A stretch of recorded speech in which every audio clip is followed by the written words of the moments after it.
Hello friends, आज हम कक्षा 10 गणित के अध्याय 8 त्रिकोणमिति का परिचय के प्रश्नावली 8.1 का प्रश्न नंबर 3 हल करेंगे, जिसमें हमें दिया गया है कि यदि साइन ए बराबर 3/4 तो कास ए और टेन ए यानी इन दो त्रिकोणमिति अनुपात का मान निकालना है।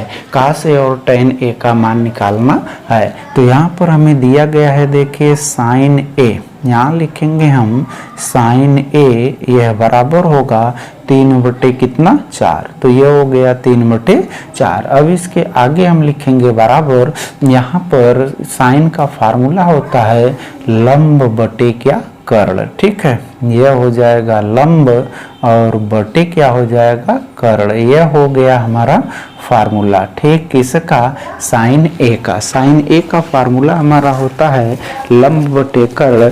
अब इसके बाद हम एक समकोण त्रिभुज की रचना करेंगे और इस समकोण त्रिभुज की सहायता से हम इसके तीसरी भुजा का मान निकालेंगे और तीसरी भुजा का मान निकालने के बाद हम फार्मूला कास ए और साइन ए का प्रयोग करके ठीक मान निकालेंगे। ठीक है, तो यहाँ पर देखिए आगे हल करने के लिए यहाँ पर हम बनाते हैं एक समकोण त्रिभुज।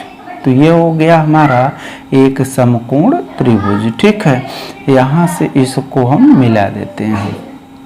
यह हो गया हमारा समकोण त्रिभुज। अब इसमें यह कोण हमारा क्या हो गया? 90 अंश हो गया। ठीक है, अब यहाँ पर हमें साइन के साथ जो अक्षर दिया गया है वह अक्षर हम 90 अंश के अतिरिक्त इन दोनों कोणों में से किसी एक कोण के स्थान पर लिख देंगे। अब इसके बाद यहाँ पर हम लिखेंगे बी और यहाँ पर लिख देंगे सी। ठीक, अब इस कोण के लिए यानी कोण ए के लिए इसके सामने की भुजा लंब होगी। ठीक है, और 90 अंश के सामने की भुजा कर्ण होगी। अब इस ए के सामने की भुजा लंब यानी लंब का मान कितना हो जाएगा? 3। अब 90 अंश के सामने की भुजा कर्ण यानी कर्ण का मान क्या हो जाएगा? 4। अब हमें तीसरी भुजा का मान निकालना है और तीसरी भुजा का मान निकालने के लिए हम इस त्रिभुज ABC में पाइथागोरस प्रमेय का प्रयोग करेंगे। तो यहाँ पर हम लिखेंगे यह होगा त्रिभुज, यह हो जाएगा ABC में। अब इस त्रिभुज ABC में हम पाइथागोरस प्रमेय का प्रयोग करेंगे। तो यह हो जाएगा पाइथागोरस प्रमेय से। ठीक है, पाइथागोरस प्रमेय से।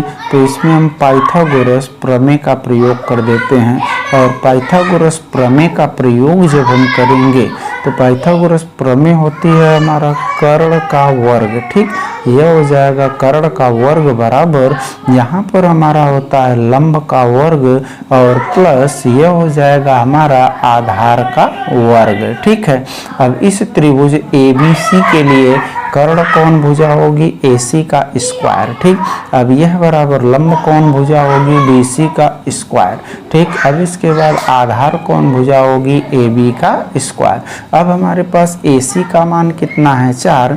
तो ये हो गया 4 का स्क्वायर बराबर BC का मान कितना है? 3 का स्क्वायर प्लस यहाँ पर यह हो जाएगा AB का स्क्वायर। अब 4 का स्क्वायर करेंगे क्या आएगा? 16 और 3 का स्क्वायर करेंगे आएगा 9 प्लस ये हो जाएगा हमारा AB का स्क्वायर।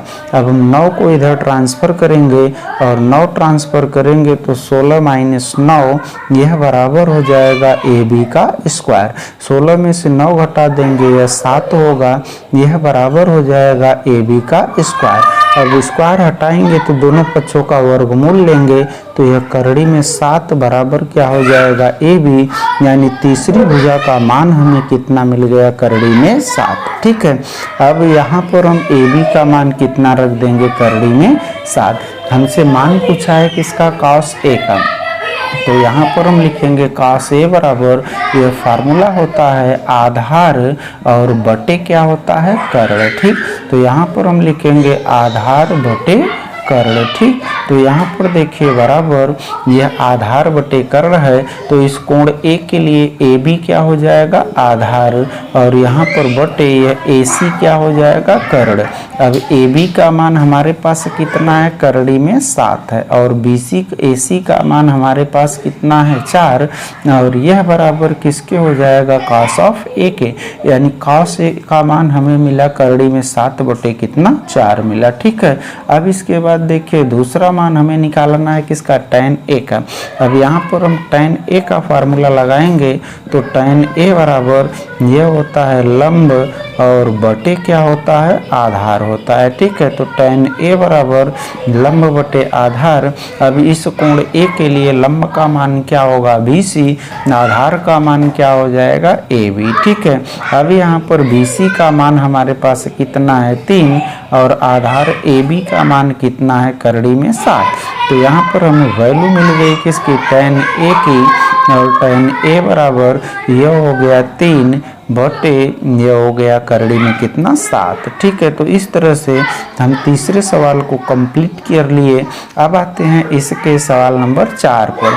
सवाल नंबर 4 में देखिए आपको जो वैल्यू दिया है, कहा है यदि 15 cot ए बराबर कितना, 8 हो तो sin ए और sec ए का मान ज्ञात कीजिए। यानी हमें मान क्या दिया है, देखिए यह है हमारा 15, ठीक, यह 15 और यह क्या है, cot ऑफ ए, यह बराबर किसके है, 8 के। ठीक, 15 को इधर लाते हैं तो यह हो जाएगा हमारा cot ए, यह बराबर यहाँ पर यह 8 बटे कितना हो जाएगा, 15 हो जाएगा। अब यह बराबर यहाँ पर 8 बटे 15 है।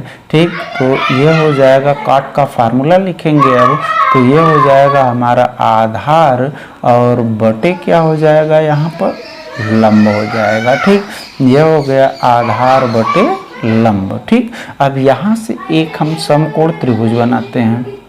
यह है हमारा क्या, समकोण त्रिभुज। ठीक है, इस समकोण त्रिभुज में अब देखिए मान कैसे लिखते हैं यही ध्यान देना है।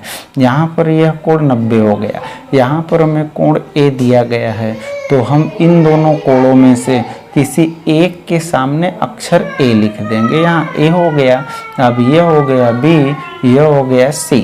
अब यहाँ पर हम इसकी इससे तुलना करते हैं तो आधार का मान क्या हो जाएगा, 8, और लंब का मान क्या हो जाएगा, 15। आधार का मान 8 और लंब का मान 15। अब इसके बाद हम त्रिभुज ABC लेंगे। ये हो गया हमारा त्रिभुज ABC में, त्रिभुज ABC में हम पाइथागोरस प्रमेय का प्रयोग करेंगे, और जब हम पाइथागोरस प्रमेय का प्रयोग करेंगे तब देखिए हमारे पास वैल्यू आती क्या है। ठीक है, ये हो गया पाइथागोरस प्रमेय से, पाइथागोरस प्रमेय का प्रयोग करिए। यह हो जाएगा कर्ण का वर्ग, कर्ण का वर्ग, यह बराबर यहाँ पर लिखेंगे लंब का वर्ग और प्लस यह हो जाएगा क्या, आधार का वर्ग। ठीक है, अब इसके बाद देखिए आगे कर्ण क्या है हमारा, AC यानी 90 अंश के सामने की भुजा, बराबर लंब हमारा क्या है, BC, यहाँ पर स्क्वायर, आधार हमारा क्या है, AB का क्या हो गया, होल स्क्वायर। अब यहाँ पर BC की वैल्यू हमें दिया गया है कितना, यह है 15 का स्क्वायर, प्लस AB की वैल्यू दिया गया 8 का स्क्वायर, 15 का स्क्वायर करेंगे इसकी वैल्यू 225, प्लस 8 का स्क्वायर करेंगे इसकी वैल्यू 64।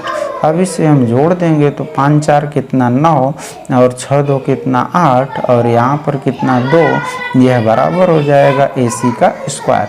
अब हम AC की वैल्यू जब निकालेंगे यह बराबर यहाँ पर करड़ी में यह 200 कितना हो जाएगा, 89। अब यहाँ पर AC बराबर 289 का वर्गमूल कितना होगा, 17। ठीक, तो यहाँ पर AC का मान कितना हो गया, 17 हो गया। ठीक, तो यहाँ पर हम लिख देंगे यह क्या हो गया, 17। ठीक है, अब देखिए तीनों भुजाओं का मान हमें पता चल गया। अब हमें मान निकालना किसका है, फर्स्ट मान निकालना है किसका, साइन ऑफ ए का। अब साइन ए बराबर फार्मूला होता है लंब और बटे क्या होता है, कर्ण। ठीक, यह होगा साइन का फार्मूला। अब यहाँ पर यह बराबर होगा, यह लंब बटे कर्ण है, कोण एक के लिए इसके सामने की भुजा लंब यानी क्या हो गया, 15, और इसके बाद देखिए बटे कर्ण, कर्ण का मान यानी 90 अंश के सामने की भुजा यानी क्या हो गया, 17 हो गया, और यह बराबर किसके हो गया, साइन ऑफ ए के, यानी साइन ए का मान क्या आया हमारा, 15/17 आया। ठीक, अब इसके बाद अगला मान निकालना है हमें किसका, सेक ए का। तो यहाँ पर हम लिखेंगे सेक, ये होगा ए। अब सेक ए का फार्मूला होता है हमारा कर्ण और बटे क्या होता है, आधार।